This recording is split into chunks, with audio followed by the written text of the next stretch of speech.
Road accident నుండి కోలుకున్న తరువాత విరూపాక్ష, బ్రో చిత్రాల్లో నటించిన సాయి ధరమ్ తేజ్ ఇప్పుడు పాన్ ఇండియా మూవీలో చేస్తున్నాడు.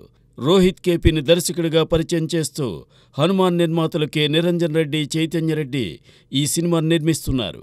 ఈ సినిమాకు సంబంధించిన అనౌన్స్మెంట్ పోస్టర్ను తాజాగా విడుదల చేశారు. ల్యాండ్ మైన్లతో చుట్టుముట్టబడిన ఎడారి భూమిలో పచ్చని చెట్టుతో ఉన్న ఈ పోస్టర్ అందరి దృష్టిని ఆకర్షిస్తోంది.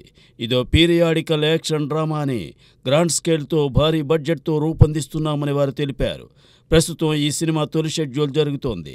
సాయి తేజ్ నటిస్తున్న ఈ 18వ చిత్రం 5 భాషల్లో విడుదల కాబోతోంది.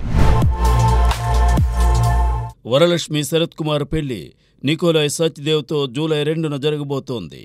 ఈ సందర్భంగా తండ్రి శరత్ కుమార్ రాధికను వెంట తీసుకుని వరలక్ష్మి సినీ రాజకీయ ప్రముఖులకు పెళ్లి శుభలేఖలను పంచింది. అలానే సోలోగాను కొందరు తెలుగు సినీ ప్రముఖులకు వెడ్డింగ్ కార్డ్స్ అందించింది. తాజాగా అల్లు అర్జున్, అతని తండ్రి, ప్రముఖ నిర్మాత అల్లు అరవింద్ను వరలక్ష్మి, ఆమె కాబోయే భర్త నికోలాయ్ స్వయంగా పెళ్లికి ఆహ్వానించారు. అల్లు అర్జున్ సినిమాలో వరలక్ష్మి నటించకపోయినా గీతా ఆర్ట్స్ బ్యానర్లో శరత్ కుమార్ పలు చిత్రాల్లో నటించారు. విశేషమేమంటే వరలక్ష్మి శరత్ కుమార్ తనకు వెడ్డింగ్ కార్డు ఇచ్చిన ఫోటోను బన్నీ ఏకంగా ఇన్స్టాగ్రామ్ స్టోరీగా పోస్ట్ చేశాడు. ప్రముఖ తమిళ కథానాయకుడు Vijay Antony poetic action film Toofan నుండి సెకండ్ సింగిల్ విడుదలైంది. వితిక నేనే నా జాడే అనే ఈ పాటను భాష్య శ్రీరాయ్గా మాష్మి నెహా పాడారు. హరి దఫూషియా స్వరాలందించారు. కమల్ బోరా, డి లలిత, బి ప్రదీప్, పంకజ్ బోరా నిర్మిస్తున్న తుఫాన్ మూవీని విజయ్ మిల్టన్ డైరెక్ట్ చేశారు. అతి త్వరలోనే విడుదల కాబోతున్న తుఫాన్లో మేఘా ఆకాష్, మురళీ శర్మ, శరత్ కుమార్, సత్యరాజ్, డాలీ ధనంజయ్ కీలక పాత్రలు పోషించారు. శ్రీవిష్ణు హీరోగా హసిత్ గోలి దర్శకత్వంలో టీజీ విశ్వప్రసాద్ నిర్మిస్తున్న చిత్రం స్వాగ్. ఈ సినిమాలోని పాత్రకు ఓ ప్రత్యేకత ఉంది.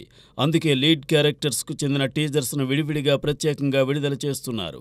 కొద్ది రోజుల క్రితం ఇందులో మేల్ చావనిస్ట్గా శ్రీవిష్ణు చేసిన భవభూతి పాత్రకు సంబంధించిన రేజర్ టీజర్ను మేకర్స్ రిలీజ్ చేశారు. ఇందులో శ్రీవిష్ణు గెటప్ చూసి అందరూ స్పెల్ బౌండ్ అయ్యారు. అయితే దాదాపు 5 గంటలు పట్టిన ఆ మేకప్కు సంబంధించిన వీడియోను తాజాగా విడుదల చేశారు. జాతీయ స్థాయిలో బెస్ట్ మేకప్ మెన్గా అవార్డు అందుకున్న పట్టణం రషీద్ తన అనుభవాన్నంతా రంగరించి ఇందులో భవభూతి పాత్రను తీర్చిదిద్దారు. ఈ వీడియో చూస్తుంటే ఆయన పడిన శ్రమ తెలుస్తోంది.